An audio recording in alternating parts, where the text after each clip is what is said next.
MSP पर सरकार ऐसा कानून बनाए कि किसी भी फसल की जो बोली शुरू होती है वो एमएसपी से नीचे कोई व्यापारी उस बोली को शुरू ना करे, क्योंकि आपने समर्थन मूल्य तो दे दिया, लेकिन समर्थन तो तब हुआ जब उससे ऊपर फसल बिक रही हो या उस रेट में बिक रही हो।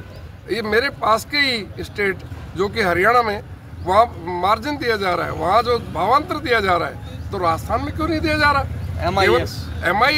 MIS है जो योजना है, वो सरकार की प्याजों के लिए है। प्याज है या ऐसी फसलें जो सब्जी में इन्होंने शुमार MSP में नहीं आती, उनके लिए MIS की योजना है कि सरकार इंटरवेंस करके इमीडिएट उसके ऊपर एक्शन लेती है और किसान को उसको जिंदा रखने के लिए कि भाई इसकी जो लागत है वो इसको मिल जाए, उसके लिए वो तुरंत जो घोषणा करती है कि भाई इसके ऊपर MIS 5 रुपये, 7 रुपये या 2 रुपये किलो के हिसाब से दी जाएगी। यही मुख्य मांग हमारी जो MSP है। उसके बाद दूसरी जो मांगे हैं वो स्थानीय है, उसको हम धीरे धीरे एक एक करके सभी मांगों को लाएंगे, लेकिन पहले हम चाहते हैं कि सरकार MSP और MIS पे तुरंत एक्शन लेकर के और किसानों की जो समस्या है, जो किसान भाई मर रहे हैं या रो रहे हैं, उस दिन 6 तारीख को 6 नवंबर को जब यहाँ धरना हुआ था, उसमें कुछ किसान बिल्कुल आंसू टपका रहे थे कि साहब हम घर ले जाए तो क्या ले जाए और बच्चों को खिलाए तो क्या खिलाए। ऐसी प्याज की हालत कर दी है। सरकार को से हमारा निवेदन है, हमारी विनती है किसानों की तरफ से कि तुरंत MIS के लिए एक्शन ले और प्याजों का मूल्य दे और दूसरा जो MSP है उस पर बात करें। चुनाव आए थे तब नहर की बातें चली थी अलवर के अंदर, लेकिन अब 2 साल लगभग हो चुके हैं विधानसभा को और 1.5 साल लगभग हो चुके हैं लोकसभा को। आप दोबारा से मांग उठा रहे हैं, क्या आसपास का पानी बिल्कुल सूख गया है? नहर की कितनी आवश्यकताएं अभी है? आँखों का पानी सूख गया भाई, नहर का क्या। इस सरकार ने जब से ये बनी है ना, तब से आप ये मान के चलो जैसे कि काश्तकार के तो ग्रहण लग गया।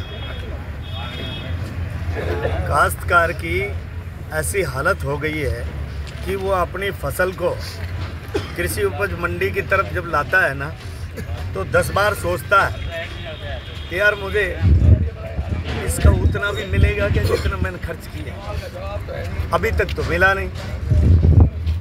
आप बाजरा में हालत देख लो, जो पड़ोस के राज्य में बाजरा 2775 रुपये कुंटल बिक रहा था, तब हमारे यहाँ 1600-1700 बिक रहा था। पड़ोस के राज्य में तो किसानों को भावांतर दिया गया है, हमारे यहाँ तो वो कोई योजना ही नहीं है।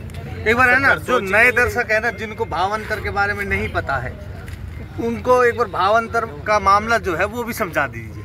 नहीं, भावांतर ये है कि सरकार की तरफ से जो न्यूनतम समर्थन मूल्य घोषित किया गया है जिस फसल का, अब वो फसल अगर उतने मूल्य पर नहीं बिक रही है, कम मूल्य पर बिक रही है, तो जो बीच का अंतर है ना, वो पैसा सरकार किसान के खाते में डालती है। बिल्कुल बिल्कुल, ये कहते हैं भावांतर। नाम क्या है दादा? राम भरोसे यादव, किसान महापंचायत तहसील अध्यक्ष मुंडावर से हूँ।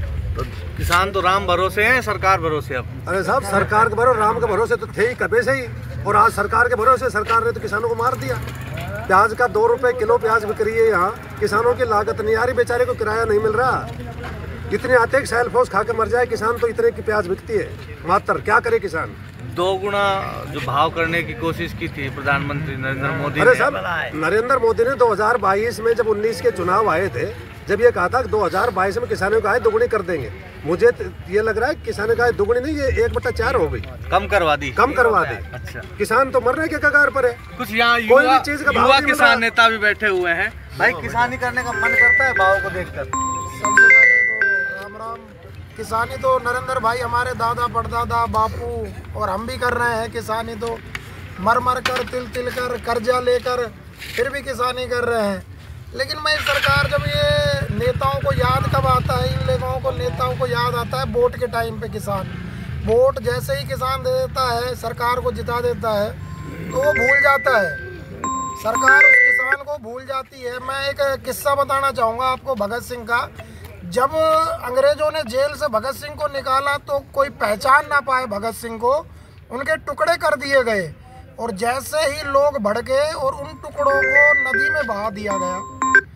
और आज भी इतिहास में भगत सिंह के बारे में एक आतंकवादी तौर पर लिखा गया है। तो ये लोग उनको इंसाफ नहीं दिलवा पाए तो किसान को क्या इंसाफ दिलाएंगे?